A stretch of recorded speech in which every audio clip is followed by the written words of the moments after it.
كله يعلم مدى أهمية مصر المحورية والاستراتيجية. مفيش حد في العالم يختلف أو لا يختلف اثنان بأن مصر دولة مهمة جدا في تحريك العالم كله. لذلك أكثر بلد مستهدفة من الأعداء، يريدون اختراقها بأي طريقة. يعني هو ما يجيش مثلا عند السعودية ويحاول يخترقها مثلما يريد أن يخترق مصر، لأن مصر عندهم هي اللي بتحرك العالم كله. فتلاقي تلاقيها هي مستهدفة من الشيعة، مستهدفة من غير الشيعة، مستهدفة من البهائية، مستهدفة من القديانية، مستهدفة من كذا وكذا وكذا. يريدون نشر عقيدتهم فيها أو فسادهم فيها. فطبعا الشيعة بالذات عندهم مصر عقيدة، يعني نشر التشيع في مصر عقيدة، لأنهم يعتقدون إن الدولة التي سيظهر فيها المهدي مين؟ مصر. هو هيخرج في سامراء، لكن سيبني منبرا في مصر. الكلام موجود إن شاء الله سنقرأه على حضراتكم من كتبهم. سيبني منبرا في مصر وسينطلق من مصر بدعوته إلى العالم كله. مصر مهمة جدا بالنسبة لأي تحرك سياسي في العالم كله.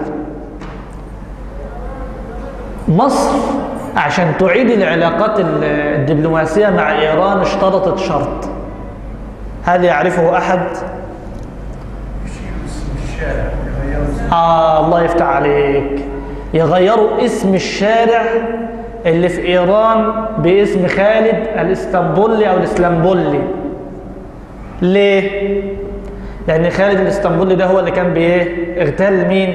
اغتال السادات. فهم أصروا ألا تعود العلاقات الدبلوماسية مع إيران إلا بعد أن يلغى اسم هذا الشارع. وبعد الضغوط استجابت إيران ولغت اسم الشارع. طيب بقى احنا بقى أهل سنة والسادات على يعني ما فيه مثلا الكلام ده ممكن احنا نتفق معاه كلية ولازم إيران تعمل كذا وكذا وكذا، لكن إيران فيها مزار لمين؟ لقاتل سيدنا عمر بن الخطاب. قاتل مين؟ أفضل رجل في أمة محمد صلى الله عليه وسلم بعد مين؟ بعد سيدنا أبو بكر. وبيسموه مزار. يعني يعني هو عندهم ولي من أولياء الله الصالحين. مزار يعني يقدسونه ويزورونه ويقدمون النذور عنده. بيسموه بابا شجاع الدين. طب ينفع أهل السنة يطمنوا لعلاقتهم مع إيران وهم بيسبوا أقدس رجل عندهم في الأمة المحمدية بعد سيدنا أبو بكر؟ ما ينفعش. طب ما إذا كنا اعترضنا دبلوماسيا على موضوع علاقة مصر وإيران عشان خاطر اللي قتل السادات، طب اللي قتل سيدنا عمر بن الخطاب يبقى لازم ما نطمنش. دي يعني مسألة من المسائل التي ينبغي الانتباه إليها جيدا. كان في طبيب مصري اسمه فهم الشناوي، كان بيعالج الخميني، كان بتاع مسالك بولية، ومش عارف بيعالج الخميني ازاي. والخميني كان بيقول إن لأئمتنا مقاما محمودا خلافة تكوينية يتحكمون بمقتضاها في جميع ذرات الكون. يا عم ما تخلي الإمام بتاعك يشفيك بدل ما تجيب طبيب بتاع مسالك بولية يسلك لك العملية. شوف طبيب. ليه الطبيب؟ يعني الطبيب لازمته وهم بيعتقدوا أن تربة الحسين عليه السلام بتشفي من جميع الأمراض. الطبيب ده فهم الشناوي ده تشيع وعطى محاضرة في يوم ما في إيران، قال فيها وهو بينصح الإيرانيين بقى، يقول في يوم ما سوف تجد الثورة الإيرانية أو الثورة الإسلامية. هم بيقولوا عليها ثورة إسلامية ليه؟ عشان أنت تتعاطف معاها. الإسلامية ونصر الإسلام وكذا وكذا وكذا وكذا. هم يريدون منك أن تتعاطف إيه؟ معهم. بيقول سوف تجد الثورة الإسلامية في إيران السؤال عينه معروضا عليها للإجابة عليه، وهو هل تفوز برضا مصر؟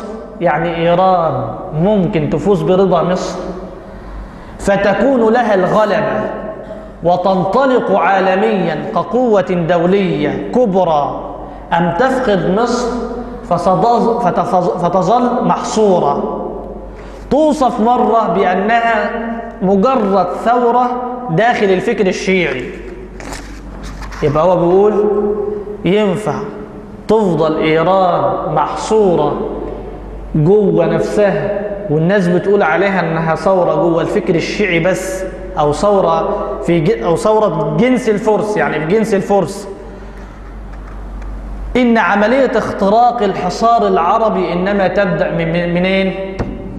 من مصر. هو الدكتور فهمي الشناوي هذا الذي يقول هذا الكلام، ويقول عمليه السباحه عبر المحيط العربي انما تبدا من مصر، لا لأهمية مصر بين العرب فحسب، ولكن للأهمية الاستراتيجية في اللعبة الدولية، ولأنه إن مالت مصر مال العرب. يبقى مصر بالنسبة لهم هدف إيه؟ استراتيجي، هدف محوري يؤثر في العالم جميعا، وفي نفس الوقت بميل مصر سيميل العرب كلهم. أحد الدبلوماسيين الإيرانيين لدى طهران بيقول برضو من الخطورة اللي ينبغي أن نتأهب ونعرف أنهم متغلغلين ويرسلون بشظاياهم في العالم كله. يقول لدى طهران شبكة من العملاء والخلايا النائمة مستعدة لزعزعة استقرار هذه الدول إذا ما قضت أو اقتضت المصالح الإيرانية ذلك. يبقى إيران بتعمل إيه؟ شغالة، ليها عملاء وليها جواسيس في كل مكان تحاول بهم زعزعة الاستقرار. قلنا الأمر بالنسبة لمصر مش هدف سياسي بس، ومش هدف إن هي تنتشر بيه، لا، ده في هدف عقائدي. الهدف العقائدي هم بينصوا في كتبهم على إن مصر دولة ظهور. طبعا الروايات عندهم يقول لك واحد اسمه علي الكوراني ليه كتاب اسمه عصر الظهور، اللي هو ظهور مين؟ ظهور المهدي المنتظر بالنسبة لهم، لكن المهدي ده بالنسبة لهم خرافة. أما مهدي أهل السنة فليس منتظرا كمهديهم، عمالين يقولوا عجل الله فرجه، وقاعدين عند السرداب، وزي ما قال الشيخ من المشايخ، واللي واخد حمار معاه واللي واخد حصان معاه، ويريد أن يأخذ هذا المهدي على إيه؟ على حصانه. يقول في كتابه عصر الظهور، وهو حشاه بالروايات المتعددة التي تدل على أن المهدي سيجعل من مصر منبرا، فيقول وقد ورد في رواية الأسدي عن علي عليه السلام سمعت أمير المؤمنين عليه السلام يقول ثم يسيرون إلى مصر فيصعد منبرا فيخطب الناس. يبقى هو ينشر مذهبه من المنبر اللي فين؟ اللي في مصر، الذي في مصر. وأيضا روايات أخرى كثيرة، ويقول أن هذه الروايات تدل على أن بلد الانطلاق بالنسبة للمهدي هتبقى إيه؟ هتبقى مصر. طبعا يعتقدون بكفر المخالف، كفر النواصب، وكلام كتير عندهم جدا جدا جدا يقولونه لقتل الناصبي اللي هو من أهل السنة، اللي هو ليس على عقيدتهم. وقل إذا استطعت أن تقتله دون أن يعرفك أحد فافعل، وأن تتقي، وأن كذا وكذا وكذا، يعني وسيماهم الغدر وخيانات الشيعة تكلم عنها فضيلة الشيخ بالأمس، فهي كثيرة جدا. طيب، أسباب انتشار التشيع في مصر إيه؟ أول حاجة التشيع السياسي. إزاي؟ مثلا حسن نصر الله لما عمل فرقعة شديدة جدا جدا جدا جدا ساعة موضوع اليهود وإسرائيل. عمل فرقعة وضرب إسرائيل وسوف يقضي على إسرائيل وسوف يفعل كذا وكذا وكذا وكذا. حلو، إحنا نؤيد كده، ده إحنا نتمنى أن يبيد ويستأصل شأفة اليهود، لكن ده شيء.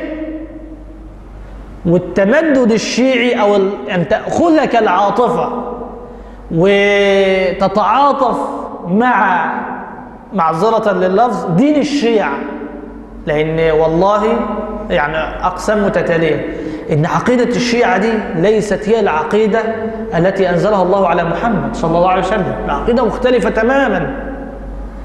فتعاطف كثير من الشباب مع حسن نصر الله، وطبعا اللي طلع وقال صلاح الدين، واللي طلع وقال ده مخلص الأمة، واللي طلع قال وكذا وكذا وكذا. إزاي؟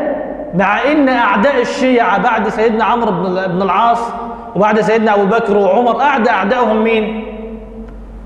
صلاح الدين الأيوبي، لأن صلاح الدين الأيوبي هو اللي نظف مصر منهم، وهو اللي أخذ الأزهر منهم، وهو اللي قضى على عقيدتهم في مصر. فإزاي تصف ده؟ لو طالك وانت بتصف حسن نصر الله، انت بتصفه بأنه صلاح الدين ممكن يقتلك، ده انت بتصفه بأعدى أعدائه أو بشخص من أعدى أعدائه. فالتشيع السياسي ده ان انت تقول ان ان تتعاطف بقى، لان ايه؟ في الايام اللي فاتت طبعا قبل الثوره كان في احباط عند الشباب. ليه؟ اليهود عمالين يقتلوا فينا والامريكان بيقتلوا فينا، ما صدقنا ولقينا ايه؟ بصيص من امل حسن نصر الله يبقى ده هو ده المخلص.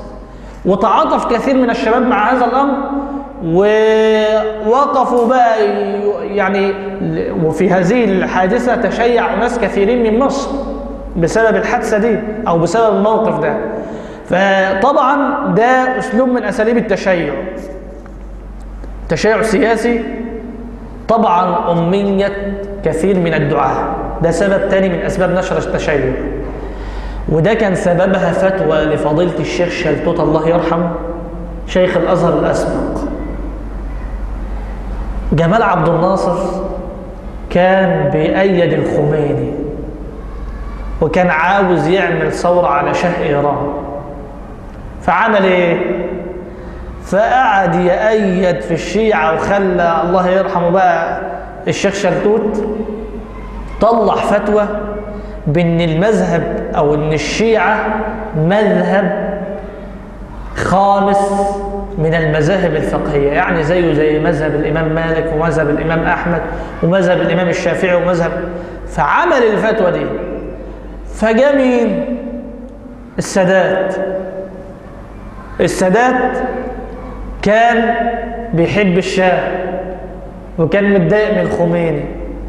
خلى شيخ الأزهر، إن شاء الله هيجي اسمه، أنا لا أذكر اسمه، شيخ الأزهر طلع فتوى كمان تنقض فتوى مين؟ فتوى الشيخ شلتوت. يبقى عندنا فتوين. الفتوى الأولى اللي هي إيه؟ إنه مذهب خامس. والفتوى الثانية بتاع الشيخ الأزهر اللي كان في عهد السادات قال إيه؟ قال لا، ده مش مذهب خامس، ونقض الفتوى الأولى. فللأسف الشديد في أمية عند بعض الدعاة. ليه؟ ما قرأش في كتاب من كتب الشيعة ما يقول الشيعة في صحابة رسول الله صلى الله عليه وسلم ولا في القرآن. إن شاء الله سوف نختصر شيئا من أصول مذهب الشيعة في غير ما قيل في الأيام الماضية. هو ما قرأش شيء، فلذلك عنده أمية، ومن خلال الأمية دي بيبدأ بقى يتأثر بكلام الشيعة وبينقل من كتبهم بعض الأكاذيب، فبيؤثر بها على إيه؟ على المسلمين. برضو من أسباب التشيع الدعوة أو المشؤومة اللي هي دعوة إيه؟ التقريب بين السنة والشيعة. الدعوة دي أسس لها جمعيات وأنشئت دار للتقريب بين الشيعة والسنة. الدار أنشئت فين؟ في مصر، في القاهرة، وما عملوش دار زيها في إيران.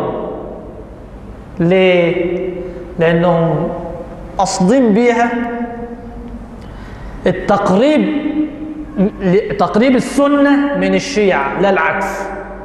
هو في تقريب، بس التقريب ده ليه بحث كده 3 مجلدات اسمه أعلام التصحيح والاعتدال لواحد اسمه خالد البديوي.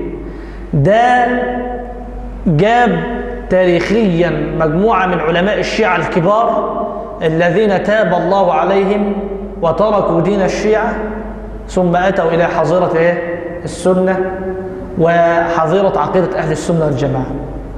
ده تقريب صحيح ماشي. يبقى نذكر بطلان مذهب الشيعة.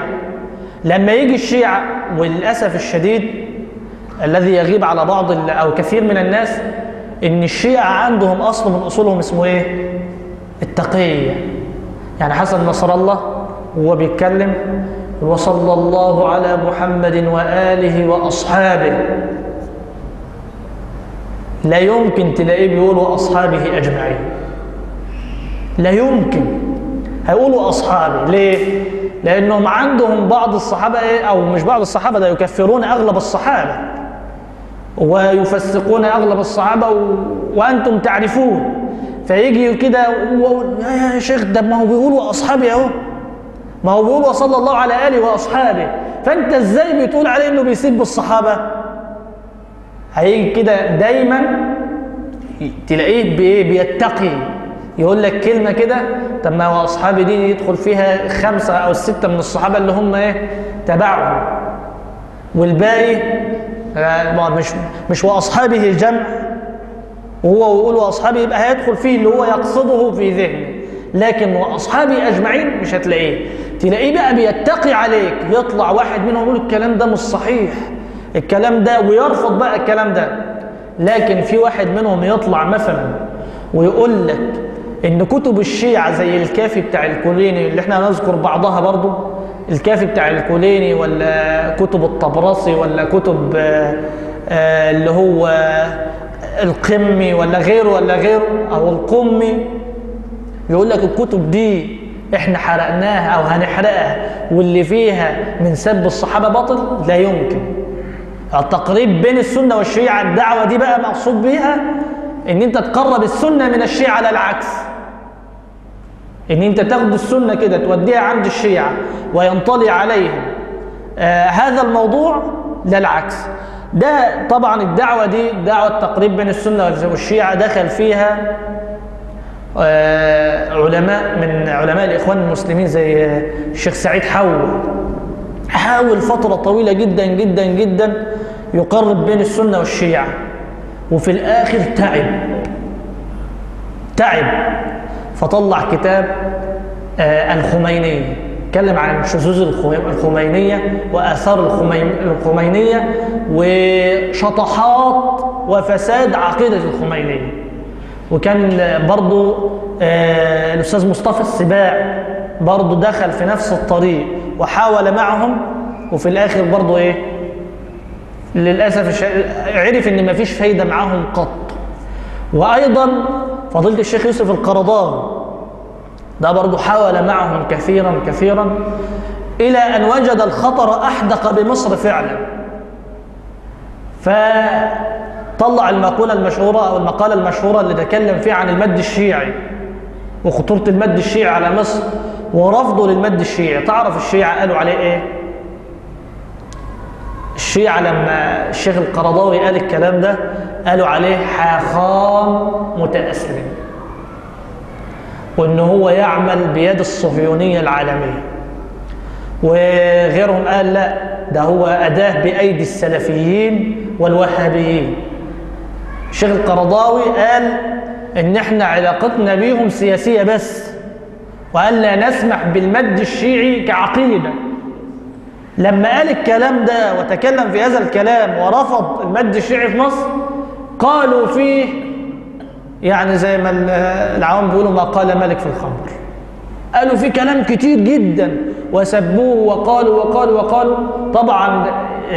فطبعا كانت خطوة مهمة جدا جدا عرف بها الشيخ حفظه الله خطورة هؤلاء القوم وكذبهم ودجلهم. فهم بيكذبوا على الناس وبيدخل لك مدخل كذب ويحاول بقى يزين لك المنكر ويفعل ويزين لك عقيدته ويقول لك انا مع وبيدخل بقى من مدخل تاني، مدخل القضيه الفلسطينيه والاقصى، وده الكلام ان شاء الله برضه ايه هيجي. يبقى دعوه تقريب بين السنه والشيعه، ويقصدون بها تقريب السنه الى الشيعه لا العكس. وانا قلت الدليل انهم عملوا دار للتقريب هنا في مصر، وما عملوش زيها فين؟ في ايران ولا في اي دوله ايه شيعيه. طبعا القنطره الكبيره برضو من اسباب نشر التشيع في مصر قنطره التصوف. طبعا حبايبنا في الصوفيه بيحبوا آل البيت حب شديد، واحنا طبعا بنحب آل البيت حب شديد، واحنا بنقول احنا فعلا اهل السنه شيعه اهل البيت على الحقيقه. يعني نحن نحب آل بيت رسول الله صلى الله عليه وسلم، ونقدسهم ونبجلهم يعني إلى أبعد حد، ما حدش يقدر يتكلم في كده. فهم بيدخلوا لنا إزاي بقى؟ من الأضرحة. العبيديين اللي هم الفاطميين لما دخلوا مصر تركوا وراءهم 1000 مقام في مصر، زي الحسين والسيدة زينب وكذا وكذا وكذا. طبعا الحسين عليه السلام ورضي الله عنه ده أصلا إيه اللي جابه مصر؟ عاوزين حد من المؤرخين يجيب تأصيل إزاي جاء مصر، ولا جاء إمتى مصر، ولا كله على العملية منام رؤية الإمام الحسين منام وشافوا واحد ان الحسين طر ونايم، وجاء عند منطقة الحسين او رأسه طارت، او الكلام اللي هو ايه كلام لا ينطلي على عقل، يعني كلام ليس صحيح. فطبعا تركوا المقامات دي لما صلاح الدين رحمه الله يعني فتح الله عليه وطهر مصر من هؤلاء العبيديين الفاطميين، اللي كان الشاعر بتاع ابن معز الفاطمي كان بيقول له ما شئت لا ما شاءت الأقدار فاحكم فأنت الواحد القهار. كان بيقول الكلام ده للحاكم بتاعه. فتركوا لنا هذه المقامات دي أثرت في من بعد خروجهم؟ في أحباب آل البيت اللي هم مين؟ المتصوفين. فهم بيدخلون عن طريق الايه؟ الصوفيه. طبعا طريقه ابو العزايم، والراجل بتاع ابو العزايم ده مشهور جدا جدا جدا في حربه لايه؟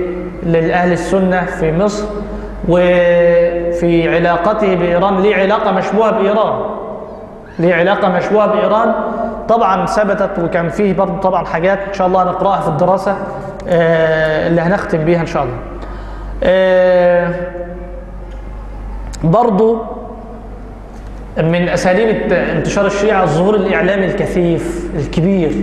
دايما كده قضاياهم تنشر في الإعلام، وعاوزين حزب وعاوزين كذا وعاوزين كذا وعاوزين كذا. فعاوزين بقى لما بيظهروا في الإعلام بيحصل تعاطف معاهم، وممكن يتكلم قدامك بقى على القضية الفلسطينية، ما يتكلمش عنها بقى مثلا زي حماس بقى جديد وبيتكلم وما بيخافش من حد وكذا وكذا وكذا. هو عاوز ايه؟ يستقطبك، ياخدك بعاطفتك من خلال ايه؟ هذه ايه؟ القضية. طبعا كان في بعض النظم السياسية بتستعين به، زي مين؟ زي علي عبد الله صالح في اليمن. استعان بمين؟ استعان بتنظيم الشباب المؤمن، اللي بعد كده اخترقوا الشيعة الاثنا عشرية ودخلت عليه. اللي هو تنظيم الشباب المؤمن ده اصلا كان زيدي، شيعي زيدي، وبعد كده هو استعان بالشيعة الاثنا عشرية فدخلوا فعملوا الفتنة المعروفة. وهو كان بيستعين بهم ليه؟ عشان يضرب الإخوان المسلمين في اليمن. كان بيستعين بالتنظيم ده، بتنظيم الشباب المؤمن ده، وعمل التنظيم ده عشان يضرب الإخوان المسلمين في اليمن. وفي الآخر بقى إيه؟ حصلت فتنة الحوثيين، وكلنا إيه؟ سمعنا بها. يبقى استعانت بعض النظم السياسية به. طيب أسباب التغلغل بقى بيدخل لك إزاي؟ أول حاجة الهجرة إلى الدول السنية. يجي لك مصر ويشتري عقارات وده الكلام برضه جاي، وده حصل في 6 أكتوبر بكثرة جدا. الحصول على جنسية البلاد التي يسافرون إليها من بلاد أهل السنة، دي برضه وسيلة من أساليب التغلغل. تملك الأراضي والعقارات بكثرة. استهداف واحتلال مراكز التأثير الجامعي زي المدارس والجامعات، بيبنوا مدارس وبيعملوا جامعات وبيحاولوا يأثروا، وده جاي على أساتذة الجامعات بطريقة ملحوظة جدا. وأحمد راسم النفيس ده أستاذ في كلية الطب، أو أستاذ مساعد في كلية الطب، حاولوا اخترقوه، وهو من خلال برضه طبعا تأثيره، لأنه هو بيؤثر في الطلبة، لا شك أنه هيؤثر في الطلبة، فأثروا عليه تأثير. وبرضه هيجي إن شاء الله في المقال أو الدراسة التي سنقرأها على حضراتكم. ظهر جدا في الأيام الأخيرة الكتب والمكتبات، نشر كتبهم ومكتباتهم في مصر، واشتراك في معرض القاهرة الدولي، وهم في معرض القاهرة الدولي بيوزعوا الكتب على المصريين، وطبعا عندهم بقى اللي يمولهم لأن وراءهم دولة. الإعلام الموالي لهم والمناصر لهم، وفي إعلام ما فيش هم وراه غير الفتنة، فبيعمل إيه بقى؟ هو بيكره واحد من مثلا، يكره مثلا الإخوان أو يكره السلفيين، يعمل إيه؟ يطلع لك الشيعة يضرب بهم دول أو دول، بحيث إنه يعرف يأثر أو ينشر حاجة تعمل فتنة ويخلص بيها من الإخوان ويخلص بيها من السلفيين، وبعد كده يطلع هو كعلماني وهو مش داري إيه اللي بيعملوه الناس دي. أيضا القنوات الفضائية الشيعية، ودي كترت جدا. القنوات الفضائية الشيعية دي كترت جدا، زي قناة طه والهادي وقناة المنار الإخبارية، ما هي دي قناة شيعية. قناة العالم الإخبارية دي برضو قناة إيرانية وشيعية. فأنا سمعت والله أعلم بهذا العدد إن ليهم دلوقتي على القنوات الفضائية 33 قناة أو ما يقارب هذا العدد، قنوات شيعية بيبث بيها بقى طبعا قنوات الأطفال زي طه وهادي وأنا سمعت إن كراميش برضو قناة شيعية. بيدخل هو عامل زي السرطان، هو ما بيجيش يقول لك في أول حاجة يقول لك سب الحسين، سب الصحابة، ولا يجي يقول لك تحريف القرآن، لا يجي لك من تحت لتحت كده، يجي لك بقى يجي مثلا يسب حد من الصحابة، ينشر لك رواية كاذبة، يعني بيدخل لك تدريجي. طبعا برضو من وسائل تغلغلهم السيطرة على الاقتصاد، بيحاول بقدر الإمكان يعمل مشاريع في الدولة اللي يدخل فيها ويغذي المشاريع بقوة جدا جدا. وهم بيقولوا بقى ليهم مقولة كده شهيرة، يقول لك الذي يملك أو الذي يملك يحكم. اللي يبقى عنده اقتصاد قوي ده سهل جدا جدا إنه يحكم. السياحة الدينية، وكان واحد منهم اللي هو محمد الدريني كان عرض في 2005 ساعة ضرب السياحة في مصر، عرض على الحكومة المصرية إنه يستجلب 3 مليون إيراني لزيارة المقامات الدينية في مصر، مقامات الإسلام، 3 مليون شيعي طبعا يدخلوا ولا تدري بعد ذلك ماذا يفعلون. فهم عاوزين يدخلوا، وعرضوا انهم يجيبوا 10 مليون سائح تقريبا في الايام الاخيره، عرضوا انهم يدخلوا من مصر 10 مليون سائح عشان يغطوا النقص الاقتصادي الذي حدث من ضرب السياحه في مصر عقب الثوره. فده برضو اسلوب من اساليب اللي هي انتشار التشيع او تغلغل الشيعه في البلاد. طبعا بيحاولوا بكل طريقه تغلغل في الوظائف الحكوميه والجيش والشرطه واقامه الاحزاب او الاشتراك في الاحزاب. تلاقيه يشترك مثلا في حزب من الاحزاب التي تناظر الاحزاب الاسلاميه ويجي داخل بقى معاهم، بحيث ان هو بيحاول يتقي باي وسيله، مع العلماني علماني مع اليساري يساري ومع الاسلامي اسلامي، يدخل باي طريقه. واحمد راسم النفيس كان رافع قضيه تقريبا عشان ينشئ حزب شيعي في مصر، وطبعا الموضوع رفض بالكليه. يبقى بيحاولوا اقامه الاحزاب السياسيه في مصر. طبعا من الحاجات المهمة جدا جدا جدا واللي بينتشروا بها التنظيمات السرية. عندهم تنظيمات سرية خطيرة جدا جدا جدا جدا. إن شاء الله برضو في الدراسة سيأتي موضوع إن التنظيمات اللي ضبطتها أمن الدولة قبل الثورة. طبعا بعض الثورة بيشتغلوا ومحدش عارف يتتبعهم، وإن شاء الله يعني نأمل خيرا، وإن شاء الله لن تقوم لهم قائمة، لأن أصلا مصر تربة سنية وفطرتها وكلها يميل للسنة، فصعب جدا جدا جدا انهم يتغلغلوا فيها. ممكن يأثروا فيها، ممكن ياخدوا شوية، لكن ان شاء الله لن ينتصروا ابدا ولن تقبلهم مصر ابدا. برضو بيزرعوا خلايا مسلحة في مصر تحت دعم حماس والقضية الفلسطينية. برضو بيهتموا جدا بالتغلغل النوعي في الاول، يعني الاول ما يجيش بقى في الاعلام ويقول انا بدعو للتشيع، لا، يروح لواحد استاذ في جامعه وجيه من الوجهاء، راجل ماسك منصب من المناصب، ومثلا بقى طبعا الرشاوى في مصر حدث عنها ولا حرج. يعني النظام السابق حاول او مش حاول، بكل وسيله حاول انه يخلي اي واحد في منصب اداري او فاسد عنده قضية من قضايا الرشوة، عنده قضية من قضايا الآداب، عنده قضية كذا. فدي برضو قضية مهمة جدا، لأنه بيحاول بقدر الإمكان يوصل للناس اللي هم في القضايا دي. طبعا أول ما تجيله بقى الرشوة والملايين التي يغدقها الشيعة، سهل جدا بقى حتى ما كانش هيتشيع قلبا، وإن كان قلبا مع السنة هيتشيع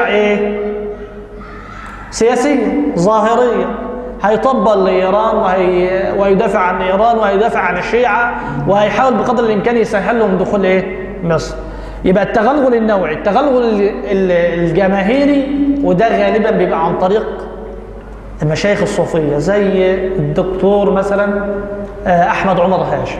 مسجد نوري خطاب تقريبا حكى لي أحد الإخوة اللي شافوا، قال فيه هناك الإمام ما بيصليش زي بعض بقايا مساجد أهل السنة، بيقول فيه هناك رخامة معمولة للإمام. الرخامة دي زي الشقفة اللي هو من التربة المطهرة اللي بيصلي عليها. بيتكلم إن هم هناك بيحاولوا بكل وسيلة يستعينوا بالمتصوفين. والقائم على المسجد العهدة على الذي نقل لي أنا يعني ما تحققتش من الأمر بنفسي، القائم على المسجد هناك شيعة، وعاملين هناك مائدة الرحمن. مائدة الرحمن دي اسم بس. الجماعة الطلبة الأزهريين الغلابة اللي جايين بيروحوا يسألوا كل يوم على مائدة الرحمن، ما يلاقوش أكل. أصل النهاردة الطباخ غاب، النهارده مش عارف حصل كذا وكذا وكذا، النهارده حصل كذا وكذا وكذا، وما فيش اصلا مائده، لكن هي اسم عشان يستقطب. لو جه حد يعرف يجره هيجره، لو ما جاش حد يبقى هو ما عملش حاجه اصلا، او ما دفعش فلوس.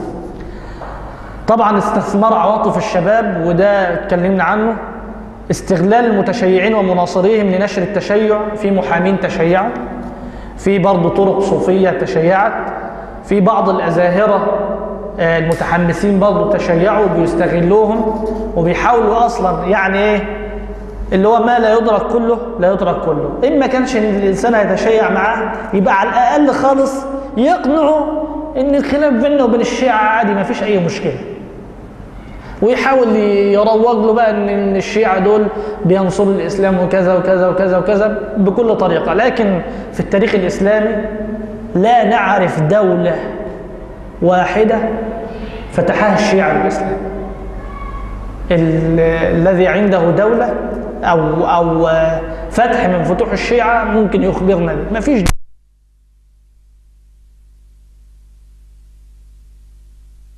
قامي زي العراق اللي قتل صدام مين؟ اللي كان واقف في وقت قتل صدام مين؟ كلنا سمع اللهم صل على محمد وآل محمد، وهم بيعدموا مين؟ وهم بيعدموا صدام حسين.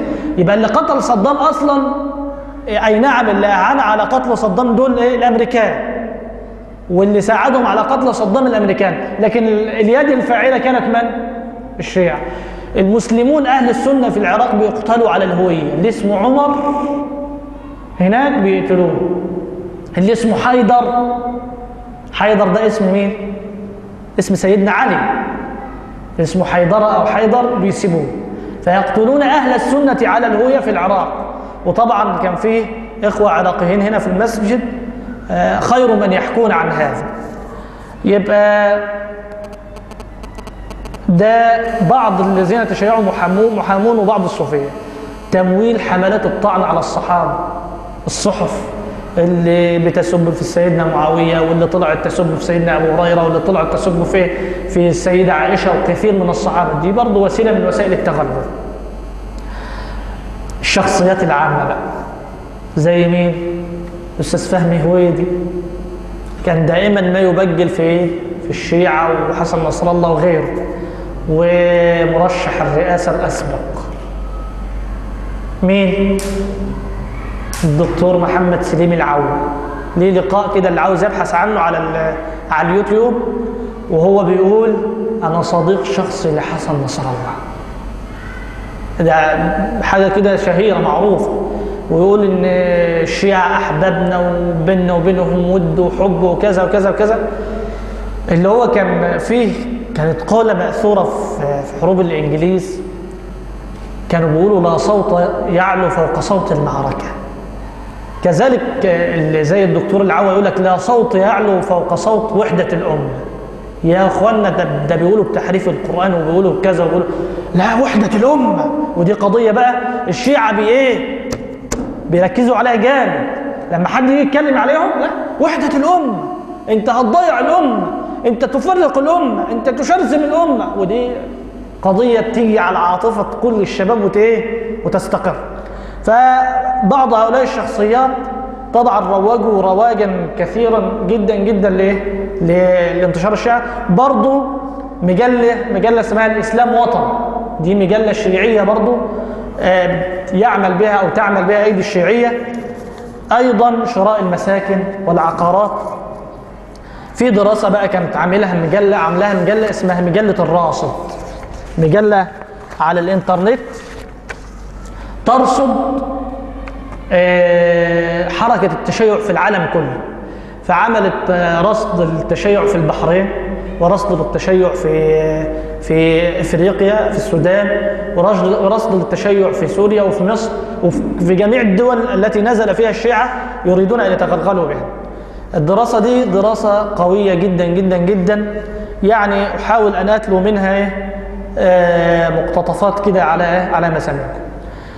يقول ملاحظات عديدة تستوقفنا عند تناولنا لموضوع الشيعة في مصر. أولها أن التشيع في مصر دخيل عليها، فمصر على مذهب أهل السنة، لكن أهميتها والثقل الذي تتمتع به في العالم العربي جعل الشيعة يتجهون صوبها فينشرون مذهبهم هناك ما استطاعوا، كما أنهم استطاعوا اختراق بعض المؤسسات الرسمية كالأزهر الذي كثيرا ما يغض الطرف عن كتبهم وأنشطتهم، بل وتصدر منه بين الحين والآخر أو تصدر منه بين الحين والآخر الفتاوى التي تصحح مذهب الشيعة وتجيز التعبد على مذهبهم. طبعا لا يجوز التعبد بمذهب الشيعة، لا يجوز التعبد بمذهب الشيعة، لأن أصولهم تختلف مع أصول أهل السنة. إن شاء الله سنسرد سردا بعض أصول مذهب الشيعة في آخر اللقاء. نتج عن هذه الجهود الشيعية قيام أعداد من المصريين باعتناق المذهب الشيعي، وهم الآن أصحاب صوت عال وسقف مطالبهم لا حدود له، وهم يسعون إلى إقامة المؤسسات الشيعية ونشر فكرهم بكل ما أوتوا من قوة. وقد ساعدهم ذلك الانفتاح التي تظاهرت به إيران بعد وفاة الخميني، اللي هو تصدير الثورة، كانوا عاوزين يصدروا الثورة الإيرانية. كما أن توقف الحرب العراقية الإيرانية سنة 1988، وكانت مصر بتحارب مع العراق ضد إيران، والتي كانت مصر تقف فيها إلى جانب العراق، قد ساهم في بروز هذا التيار المتشيع، وهو الأمر الذي يوجب حذر أهل السنة من المخططات الشيعية التي لا تكتفي بالبلدان التي يوجد فيها عدد كبير من الشيعة، إنما صارت تمتد وتنتشر إلى مجتمعات سنية صرفة. وثمة ملاحظة أخرى تستوقفنا لدى حديثنا عن المتشيعين في مصر، هي أنهم يستغلون التصوف، لأن عاطفة أهل مصر جياشة نحو آل البيت، يستغلون التصوف ويعملون من خلاله مستفيدين مما يوجد في هذين المذهبين من تقارب، فليس مستغربا أن يكون التشيع والتصوف وجهين لعملة واحدة.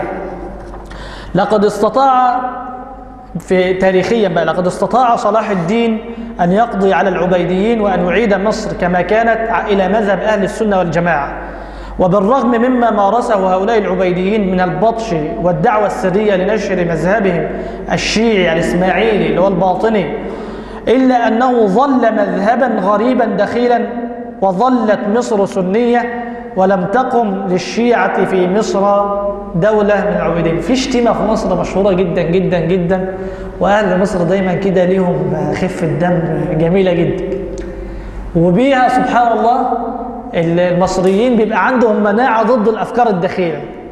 اللي عارف الشتيمة مين؟ تخص الشيعة. لما يحب ايه اتفضل؟ ابن الرافضي. لما تلاقي واحد بيشتم واحد يقول له يا ابن الرافضي. ابن الرافضي يعني ايه؟ يعني يا ابن الرافضي. الرافضية دول اللي هو الرافضة دول اللي هم مين؟ الشيعة. يقول لكن الشيعة بقيت أنظارهم متجهة نحو مصر لما لها من ثقل وأهمية، ساعين إلى إعادة بناء دولتهم العبيدية. يقول الأزهر بتاعنا وإحنا عاوزين نسترد الأزهر. وبالرغم من أن مصر ظلت متمسكة بمذهب أهل السنة، إلا أن الشيعة استفادوا خلال القرن المنصرم من مجموعة العوامل أو من مجموعة من العوامل ساعدتهم لنشر مذهبهم وأفكارهم واستقطاب بعض المواطنين المصريين واختراق بعض الهيئات الرسمية والشعبية. وأهم هذه العوامل هي: 1. وجود بعض المقامات والأضرحة لآل البيت في مصر كالحسين والسيدة زينب ونفيسة ورقية، وهو الأمر الذي استغله الشيعة بسبب توجه المصريين نحوها وأحيائهم للمناسبات. واستغل الشيعة حب المصريين لآل بيت النبي صلى الله عليه وسلم، حيث أظهروا أنفسهم بمظهر المدافع عن آل البيت المتبع لطريقتهم. طبعا العامل الثاني تساهل الأزهر في موضوع الشيعة الذي نتج عنه دار التقريب بين المذاهب الإسلامية التي تأسست سنة 47 في حي الزمالك في القاهرة، وقد ساهم في تأسيسها عدد من شيوخ الأزهر مثل الشيخ محمود شلتوت وعبد المجيد سليم ومصطفى عبد الرازق وغيرهم، وعدد من علماء الشيعة مثل محمد تقي القمي والذي كان أمينا عاما للدار، وعبد الحسين شرف الدين، ومحمد حسن باروجردي. طبعا أسماء إيرانية بتبقى صعبة شوية.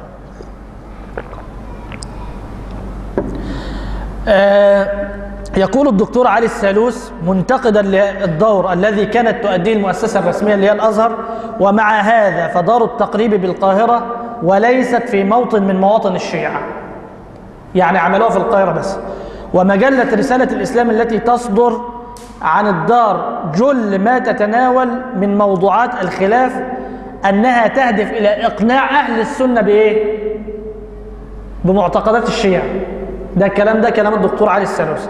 برضو من أساليب التشيع طلاب الشيعة العرب في مصر، طلاب من البحرين وطلاب من إيه؟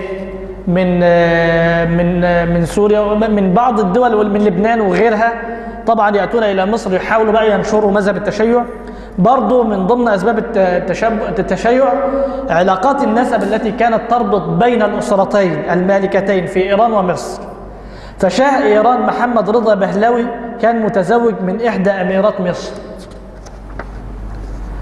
كما أن الرئيس المصري أنور السادات كان مرتبطا بعلاقة سياسية وشخصية مع شاه إيران، واستقبله في مصر بعد فقدانه لعرش بلاده ساعة ما الخميني قام بالثورة والشاه خرج من إيران. جه عند مين؟ عند السادات، والسادات حماه من إيه؟ من الثورة الإيرانية. وحاول تسليمه وحال دون تسليمه إلى إيران، يعني ما سلموش لإيران. وفي ظل هذه الأجواء نشأت بعض الجمعيات والهيئات الشيعية وممارسات نشاطها دون مضايقات تذكر، مثل جمعية آل البيت التي تأسست سنة 73 أثناء عهد السادات، إضافة إلى السماح لطوائف أخرى زي البهرة. البهرة دي المقر بتاعهم موجود تقريبا في باب الشعرية في العتبة، الذي كان السادات يحرص على استقبال زعيمها بنفسه سنويا. توقف الحرب العراقية الإيرانية كان من ضمن الأسباب ان ايران كانت في حرب طويله شهيره بين ايران وبين السنه في العراق، وكانت مصر مع السنه، فدي توقفها برضو خفف من حده العداوه بين مصر او بين المصريين وبين الشيعة. برضو من الاسباب اللي قلناه معرض القاهره الدولي، وقد شكل المعرض منفذا هاما إذ تم ويتم من خلاله نشر الكثير من كتب الشيعة، خاصة تلك التي تحضرها دور النشر اللبنانية، لأن من أشهر دور النشر بتاع بيروت، يقول لك الكتاب ده مطبوع في بيروت، من أشهر دور النشر. ومن أهم الكتب التي يتم تداولها المراجعات لعبد الحسين شرف الدين وأهل الشيعة وأصولها لمحمد حسين كاشف الغطاء، والبيان في تفسير القرآن للخولي، والميزان في تفسير القرآن للطبطبائي. برضو صدر عدد من الصحف في مصر باللغة الفارسية في القاهرة، صدور عدد من الصحف في مصر باللغة الفارسية في أواخر القرن التاسع عشر، بلغ عددها 5 صحف اسمها حكمة، صحيفة اسمها حكمة وثريا وبروش أو برورش، معرفش طبعا ألفاظ فارسية، وجهرة نما وكمال. الصحف دي طبعا الحمد لله ما بقاش منها تقريبا غير صحيفة واحدة، وكانت هذه الصحف وهي ثريا إحدى هذه الصحف تصدر بمؤازرة أحد دعاة فرقة البهائية. الشيعة يتعاونون مع كل الفرق، بهائية، قديانية، يهودية، أي حد ضد أهل السنة، وتعاونوا مع الأمريكان ضد مين؟ ضد أهل السنة في العراق. ماشي طيب، وليكن أنت مقتنع بما مقتنع به، وإحنا عندنا أنا خالي كان في العراق أثناء الحرب، خالي شقيق والدتي كان في العراق أثناء الحرب، وكلمنا عن خيانات الشيعة حاجات لا يمكن يتخيلها إنسان. واحد في الحرب الإيرانية بين إيران والعراق كان أسير، كان بيكلم خالي بيقول له إن أنا كان فيه واحد من الحرس الثوري الإيراني بيضربني أعزكم الله بالنعل فوق رأسي، وبيقول له زي ما دخلتوا دماغنا، معناها طبعا باللهجة الشيعية، يقول مثل ما دخلتم الإسلام في دماغنا بالسيف سوف نخرجه من أدمغتكم بالقنطرة. القنطرة اللي هي النعل. فهي حرب لا يعلم ولا يعني، ده نفس مجوسي. بعدين نبقى نتناقش. يعني أنا عايز أسأل، كم جندي أمريكي كان موجود معسكر في إيران، وكم جندي أمريكي معسكر في بلاد السنة؟ طيب بعدين نبقى نتكلم في آخر المحاضرة إن شاء الله، هكلمك إن شاء الله.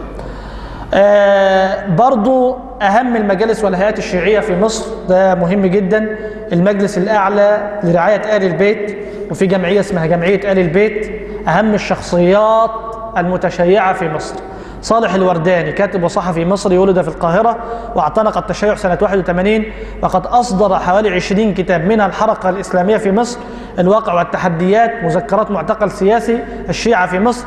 ده اسمه صالح الورداني، وده مشهور جدا في الصحف، بيكتب كتير جدا جدا في الصحف. وطبعا كاتب كتاب اسمه زواج المتعة حلال عند أهل السنة، وده الكلام ده باطل، الكلام ده باطل. طبعا برضو حسن شحاتة، وده معروف، حسن شحاتة خلى 250 أسرة في زاوية أبو مسلم في الهرم، على حد ما قال لي أحد من أهل الزاوية نفسهم تشيعات، ويعانون الأمرين هناك. 250 أسرة في زاوية أبو مسلم، وده بجهد حسن شحاتة. حسن شحاتة كان أزهري، صوفي أزهري من مواليد سنة 46 بمحافظة الشرقية، عمل إماما بمسجد تحت كوبري الجامع، واعتقل طبعا سنة 96 في قضية التنظيم الشيعي في مصر، وأفرج عنه بعد 3 شهور. كان نشيطا في استغلال خطبة الجمعة في إيه؟ في نشر التشيع. طبعا أحمد راسم النفيس، وده طبيب متشيع يعمل أستاذا مساعدا لكلية الطب في جامعة المنصورة، له مقال أسبوعي في صحيفة القاهرة التي تصدرها وزارة الثقافة، يبقى كانت بتستعين بهم برضه وزارة الثقافة. دأب فيه وفي غيره على مهاجمة الجماعات الإسلامية السنية والمذهب السني. من المتشيعين البارزين واحد اسمه محمد يوسف إبراهيم، وده ألقي عليه القبض، ومحمد الديريني اللي عرض على السفارة أو عرض على الحكومة المصرية إنه يستقدم 3 مليون شيعي من إيران في مصر. طبعا فهم الشناوي اللي احنا ذكرنا المقال بتاعه. الحكومة المصرية بقى، وده برضو مهم جدا، ضبطت في عصر المخلوع، وده برضو طبعا من الحسنات بتاع أمن الدولة، وهو نقطة في بحر سيئات، وهي نقطة في بحر سيئاتهم. الحكومة المصرية والمتشيعون، يقول اتسمت علاقة الحكومة المصرية بالمتشيعين بكثير من التوتر لأسباب عديدة، منها أن الشيعة يعملون ضمن تنظيم سري ويرتبطون بأحزاب وجهات خارجية تعمل على تمويلهم وتمويل أنشطتهم وتدريب بعض أنصارهم. علاقات الريبة والتوتر التي تميز علاقات مصر بإيران عموما. طبعا الحكومة المصرية بتخاف من إيران، كانت بتخاف من إيران جدا، حيث تنظر الحكومة إلى هؤلاء المتشيعين بأنهم أتباع لإيران. اصطدام أفكار الشيعة ومطالبتهم بعقائد الأغلبية، يعني بيصطدموا بعقائد الأغلبية السنية في المجتمع المصري، خاصة مع الجهر بها كالمطالبة بتحويل الأزهر إلى جامعة شيعية. عاوزين يحول الأزهر لجامعة شيعية. طبعا وقد وجهت السلطة المصرية إلى الشيعة ضربات عديدة، منها الأولى كانت بعد قيام الثورة الإيرانية سنة 79 في زمن الرئيس السادات، الذي أخذ منها موقفا عدائيا، حيث تم حل جمعية أهل البيت ومصادرة ممتلكاتها وإصدار شيخ الأزهر اللي هو عبد الرحمن بيصار، ده اللي أنا كنت بدور على اسمه، فتوى تبطل الفتوى التي أصدرها مين؟ الشيخ محمود شلتوت رحمهم الله جميعا، بجواز التعبد من المذهب الشيعي الجعفري. الثانية سنة 87 وسنة 88 و89، إذ تم دفع عهد مبارك بقى، إذ تم في عام 87 رصد تنظيم يضم العشرات من المتشيعين ومحاولات لاختراق أسر وعائلات كاملة في وسط الدلتا، وبصفة خاصة محافظة الشرقية. وقد تبين للسلطات الأمنية أن الشيعة وخاصة الحركيين منهم كانوا على علاقة بالمؤسسة الدينية في طهران، يبقى هم متصلين بمين؟ بإيران. في طهران وقم، وحصلوا على تمويل لإدارة نشاطهم في مصر، ورصدت السلطات المصرية وجود التمويل، حيث عثرت على ما يفيد حصول أعضاء التنظيم على 100,000 جنيه. سنة 88 تم القبض على 4 عراقيين من المقيمين في مصر، و2 من الكويتيين، و3 من طلاب من البحرين، و3 طلاب من البحرين ولبنانيين وفلسطيني وباكستاني. وتم إغلاق دار النشر المصرية الشيعية اللي هي البداية، ووجهت إليها تهمة تمويل من إيران، وكذلك دار النشر الشيعية اللبنانية البلاغية. برضو في سنة 89 قبض على تنظيم كان 52 فرد، بينهم 4 خليجيين وإيران. الثالثة سنة 96 اللي هو ساعة ما قبضوا على حسن شحاتة، وتزامنت مع تردي العلاقات الإيرانية المصرية، حيث تم الكشف عن تنظيم يضم 55 عضوا في 5 محافظات، وضم أغلب المتهمين في القضايا السابقة اللي هو حسن شحاتة، الأسماء اللي احنا ذكرناها. طبعا قد تزامنت هذه الحملة مع محاولة إيرانية لتأسيس مؤسسة إعلامية في أوروبا برأس مال $1,000,000,000. بيجيبوا الفلوس دي منين؟ مش من أين؟ لا أعلم. في الآخر إن شاء الله. طبعا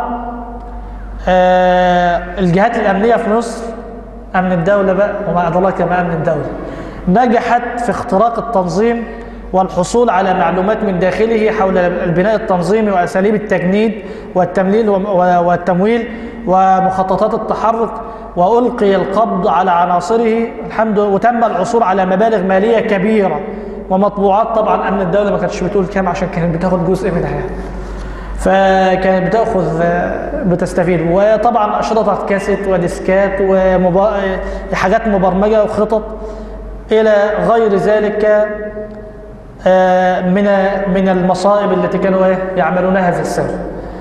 طبعا برضو تم القبض في سنة 2002 على تنظيم بزعامة واحد اسمه محمد يوسف إبراهيم، ويعمل مدرسا في محافظة الشرقية. وطبعا واحد اسمه يحيى يوسف، إضافة إلى صاحب مطبعة، اتهموا بالترويج لتنظيم شيعي يسعى لقلب نظام الحكم في مصر.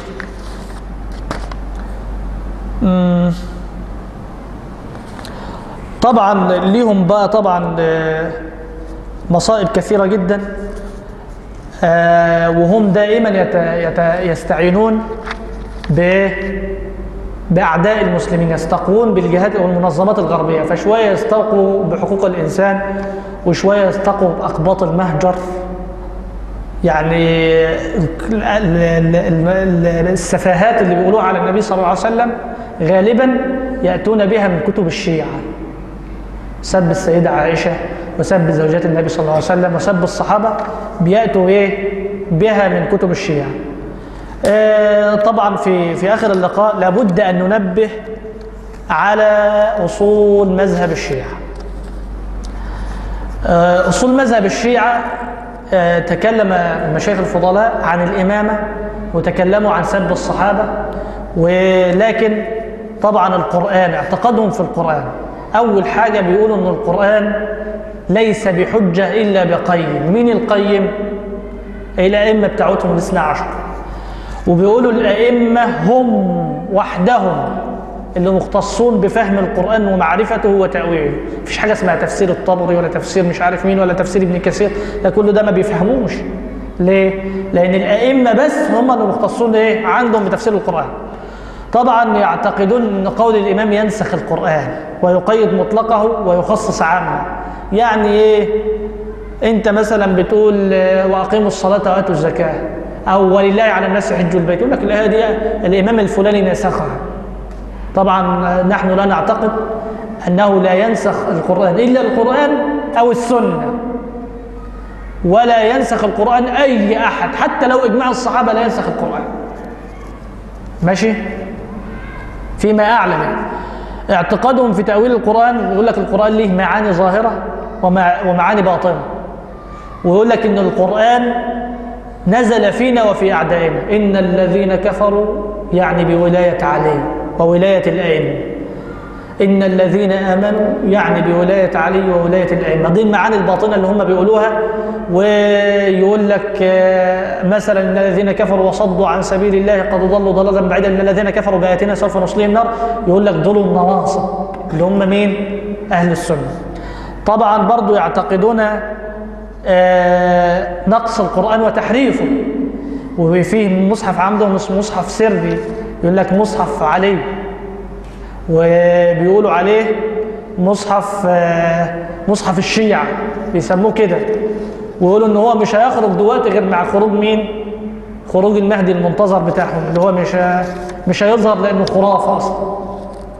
اعتقادهم في السنة بيقول ان يعتقدون ان قول الامام كقول الله ورسوله، حاشا وكلا، ولا يحتجون لا بالبخاري ومسلم ولا بأي أحد من أهل السنة. واللي عاوز بقى يتأكد من الكلام وإن إحنا مش متجنين عليهم يشوف كتب السنة بتاعتهم بقى.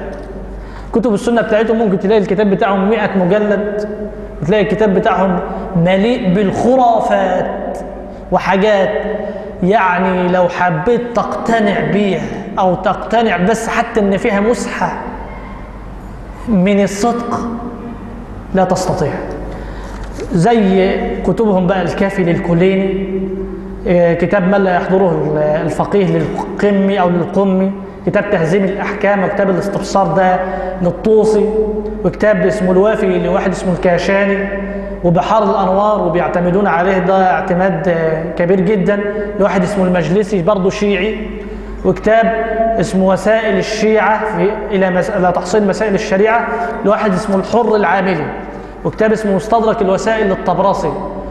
دي كتب السنة بقى عند الشيعة. عقيدتهم في الإجماع يقول لك إيه؟ قول الإمام هو الحجة مش الإجماع. الإجماع عندنا هو قول الإمام. يقول ما خالف العامة، يعني ما خالف الإجماع عندهم ففيه الرشاد. يعني لو إجماع أهل السنة على مسألة يبقى أنت خالف المسألة دي، يبقى أنت على الصواب. أصول الإيمان عندهم توحيد الألوهية يقول لك إن الغاية منه تقرير ولاية الأئمة، مش توحيد الله، مش لا إله إلا الله، لا، ده الغاية منه تقرير ولاية الأئمة وعلي رضي الله عنه، وعدم إشراك أحد معهم في الإمامة، لا أبو بكر ولا عمر ولا أي حد ولا الأمويين ولا أي حد من اللي جاء بعدهم. برضو يعتقدون أن أصل قبول الأعمال الإيمان بإمامة الأئمة. إحنا نعتقد أن العمل عشان يقبل لابد أن يكون الإيمان لله عز وجل، ويكون على إيه؟ على سنة النبي صلى الله عليه وسلم. هم يعتقدون أن أنت عشان ربنا يقبل العمل منك لازم تكون مؤمن بإمامة الأئمة. وعندهم أركان الدين 5 منهم إيه؟ ولاء الإمام، ده ركن عندهم من أركان الدين. طبعا برضو في توحيد الألوهية يعتقدون بأن الأئمة واسطة بينهم وبين الله. ما ينفعش تدخل على ربنا كده، لازم تروح للحسين الأول، لازم تروح مش عارف للقاظم الأول، الأئمة بتاعتهم إيه؟ الأول. يعتقدون أن الخلق يعبدونهم رغبا ورهبا. لا يعني يعتقدون أن الأئمة لهم حق التشريع والتحليل والتحريم. يقول لك عشان تعبد ربنا ممكن تعبد الإمام. لذلك عندهم، ودي فرقة من الفرق طبعا مش بيقول بها الاثنى عشرية، يقول لا إله إلا بشار. طبعا الاثنى عشرية قبل كده، قبل ما يحصل موضوع إيران ده، كانوا بيكفروا النصيريين. بعد ما حصلت موضوع الثورة اللي هي قائمة الآن على اللي هو يقوم بها الجيش الحر، قالوا ان النصيرية فرقة من فرق الاثنى عشرية، فدينهم ليس له قرار ولا استقرار. برضو يعتقدون ان تراب قبر الحسين شفاء من كل داء. يبقى اللي بيشفي مين؟ احنا بنعتقد ان اللي بيشفي من؟ الله وحده لا شريك له. هم يعتقدون ان تراب قبر الحسين هو ايه؟ الذي يشفي. طبعا يدعون بطلاسم ورموز لكشف البلايا ورفع الملمات او الملمات، واستعانتهم بالمجهول. تلاقيهم كده بيستعينوا باشخاص انت ما تعرفهمش، واسماء الله المستعان. توحيد الربوبيه يقول لك ان الرب هو الامام، هم بيقولوا الكلام ده. ويعتقدون ان الدنيا والاخره هو الامام. الخميني بيقول الكلام ده، بيقول لهم خلافه تكوينيه يتحكمون بها في جميع ذرات الكون. واحنا بنعتقد ان الكلام ده لا يكون الا لمن؟ الا لله وحده سبحانه وتعالى، لا رب غيره سبحانه. قولهم ان السحاب والرعد من امر الائمه ومسخر لهم. ربنا بيقولوا يسبح الرعد بحمده، لا هم بيقولوا للائمه. قولهم بحلول جزء الهي في الائمه، يبقى الائمه عندهم فيهم جزء ناسوت زي النصارى كده بالظبط. زعمهم بتاثير الايام في النفع والضر، طبعا ده مخالف لتوحيد الربوبيه. يقولون بالتجسيم والتعطيل، ده في الاسماء والصفات، ويحرفون اسماء الله سبحانه وتعالى وصفاته. يقولون ان هناك شهاده ثالثه مع الشهادتين، اللي يعرفها مين؟ اشهد ان لا اله الا الله واشهد ان محمد رسول الله. الشهاده الثالثه عندهم وان علي ولي الله. ماشي. طبعا اصول اخرى، اصول شديده جدا، الامامه، وده تكلم عنها الدكتور احمد شكري، وعصمة الإمام. احنا نعتقد، أهل السنة يعتقدون أن المعصوم من؟ الأنبياء فقط. أبو بكر ولا عمر ولا عثمان ولا أي حد من الصحابة معصوم. الذي هو معصوم عند أهل السنة الإمام والجماعة من؟ هو رسول الله صلى الله عليه وسلم والأنبياء فقط. طبعا يعتقدون تقية بقى، ده أصل من أصولهم. الكذب، يغشك ويخدعك ويقول لك كل كذب. والتقية دول عندهم بيقول لك 3 أرباع الدين. 3 أرباع الدين عندهم أو 4 أخماس الدين. طبعا روايات مختلفة لو فتحت كتبهم هتلاقيها في التقية. طبعا المهدية ومعتقدين ان محمد بن الحسن العسكري اللي ما اتولدش اصلا، اللي دخل السرداب، معتقدين ان ده مهدي منتظر وهيجي هيخلصهم من ايه؟ مننا احنا من اهل السنة وهيطهر الارض. ده عندهم برضو منتظر. الغيبة، يعتقد ان الشيعة هيرجعوا تاني، اللي ماتوا كلهم هيرجعوا تاني غايبين، واخد بالك، هم في خلوة يعني في مكان كده انت ما تعرفهمش. والاعتقاد الثاني بقى الرجعة، يعني بيعتقدوا ان الشيعة ما بيموتوش، الغيبة. وبعد كده بيعتقدوا بالرجعة، يعني رجعت الشيعة مرة أخرى. يعتقدوا بالظهور اللي هو ظهور المهدي. يعتقدوا بالبداء ان ربنا سبحانه وتعالى حاشا وكلا لا يعلم شيئا إلا بعد وقوعه، يعني ما يعرفش ان المطره هتنزل الا بعد ما المطره تنزل، ده البداء. ويعتقدون بالطينه. الطينه دي يعني ايه؟ يعني ان هم مخلوقين من طينه غير الطينه اللي احنا ايه؟ مخلوقين منها، زي الساميه اللي عند اليهود اللي هم بيقولوا ان احنا ايه؟ بيقولوا على نفسهم شعب الله المختار. فهم عندهم اللي هي ايه؟ موضوع التفرقه العنصريه. اخر حاجه بقى الكتب التي ننصح بها لكي ننشر الوعي في موضوع الشيعة. في كتاب اسمه الأحاديث الواردة في فضل الصحابة، ده 12 مجلد. في كتاب اسمه عقيدة أهل السنة والجماعة في الصحابة، ده مهم جدا، محور مهم جدا ان احنا ننشر فضائل الصحابة، عقيدة أهل السنة والجماعة في الصحابة. وفي كتاب لمحمود شكر الألوسي اسمه صب الأعذاب على من سب الأصحاب. وفي موقف الشيعة الاثنى عشرية من الصحابة، ده 3 مجلدات. وفي كتابين الشيخ محمد اسماعيل المقدم يقول ان هم يغنوك عن قراءة حوالي 200 أو 300 كتاب. كتابين لواحد اسمه ناصر القفالي. الكتاب الأولاني اسمه أصول مذهب الشيعة الاثنى عشرية، ده 3 مجلدات. وفي كتاب اسمه تقريب بين السنة والشيعة، ده برضو لمين؟ لناصر القفالي. الكتابين دول اجتهد فيهم الرجل أيام اجتهاد. فيه كتاب اسمه كتب الشيخ إحسان إلهي ظهير، اللي تكلم عنه أحد المشايخ إن الشيعة قتلوه وهو بيلقي محاضرة، فجروا له القاعة اللي هو فيها وقتلوه وهو يلقي محاضرة، وحاولوا يثنوه بأي طريقة إنه ما يهاجمش الشيعة، لكن في الآخر اغتالوه. وهي دي طريقة من طرقهم، إنه بتنظيماتهم السرية يغتالوا بقى الرؤوس من أهل السنة. كتب الشيخ الصلابي في مناقب الصحابة، محمد علي الصلابي ليه مجموعة كتب مهمة جدا جدا جدا في مناقب صحابة النبي صلى الله عليه وسلم. في كتاب مهم جدا جدا جدا جدا اسمه تحقيق مواقف الصحابة في الفتنة، من روايات الإمام الطبري وكتب أهل السنة. طبعا الكتاب ده لواحد اسمه الدكتور محمد أمحزون، دي دراسة الله على ما أذكر يا إما ماجستير يا إما دكتوراه. الكتاب ده جاب الروايات المكذوبة في فتنة الصحابة وفي القتال بين معاوية رضي الله عنه وسيدنا علي رضي الله عنه، وفصل في هذه القضية أيام تفصيل. ده برضو كتاب مهم جدا، والشيخ محمد اسماعيل المقدم شرحه في 26 محاضرة بعنوان فقه تاريخ الصحابة. وفي كتاب العواصم من القواصم بتاع أبو بكر بن العربي برضو شرحه الدكتور محمد اسماعيل المقدم في 13 محاضرة.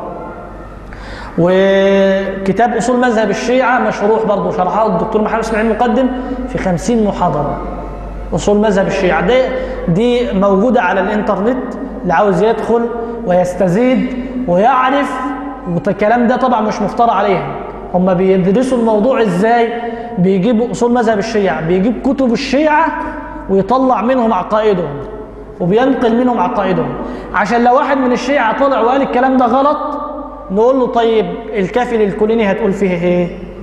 وكتب الشيعة بتاعتكم اللي انتوا بتتكلموا فيها هتقولوا فيها ايه؟ طيب ممكن تحرقوها لنا؟ ممكن تقولوا انها كتب باطلة حتى؟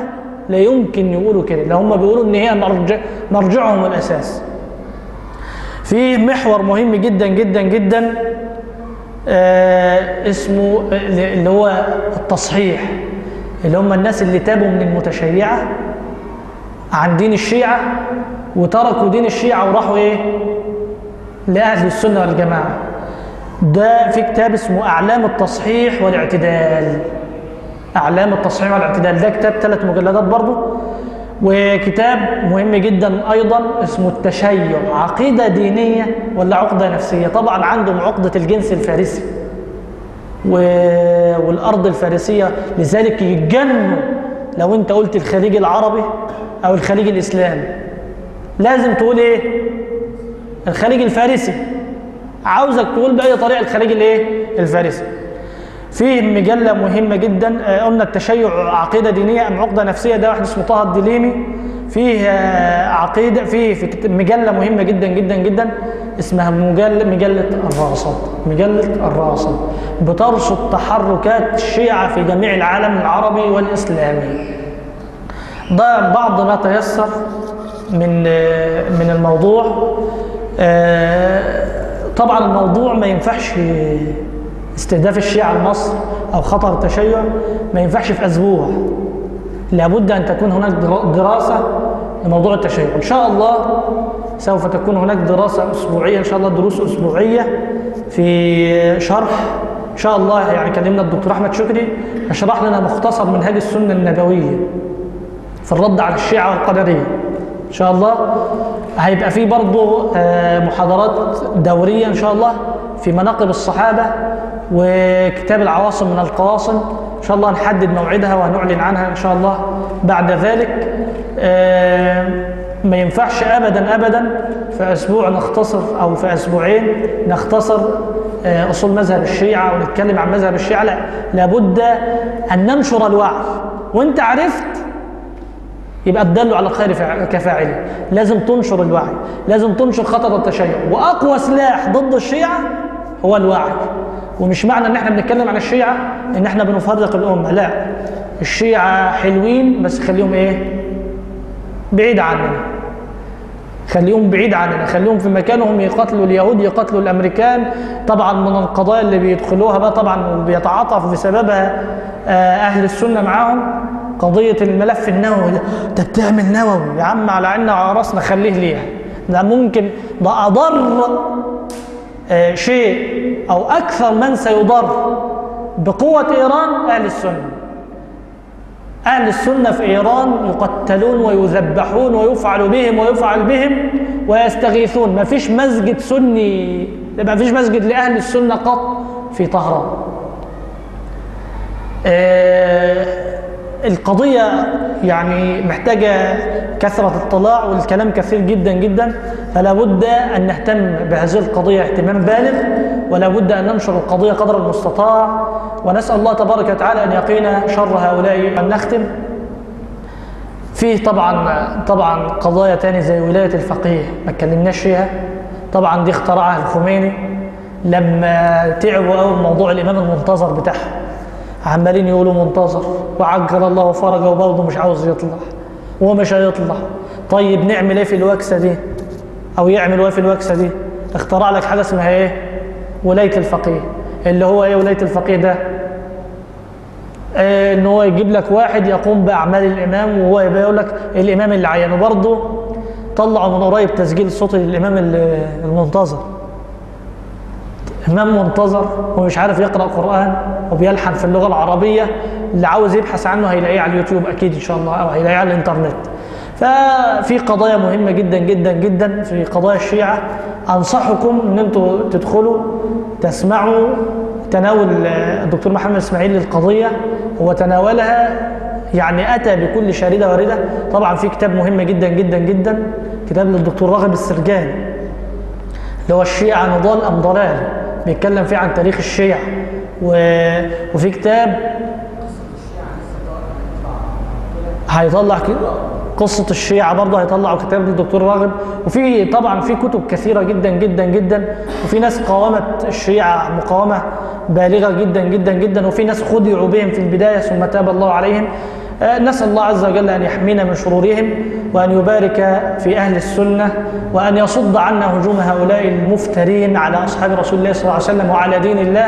دين الشيعة دين مختلف تماما عن دين الإسلام، لا أصولهم أصولنا ولا دينهم ديننا، لا يتفقون معنا إلا ده. هم اللي بيقولوا كمان، بيقول إن الرب الذي خليفة نبي أبو بكر وعمر ليس ربنا. فهم الكلام ده بيجهروا به ويكفرون، فلا تنخدعوا بهم، ونسأل الله عز وجل أن يقينا شرهم، ونسأل الله تبارك وتعالى أن ينصر أهل السنة.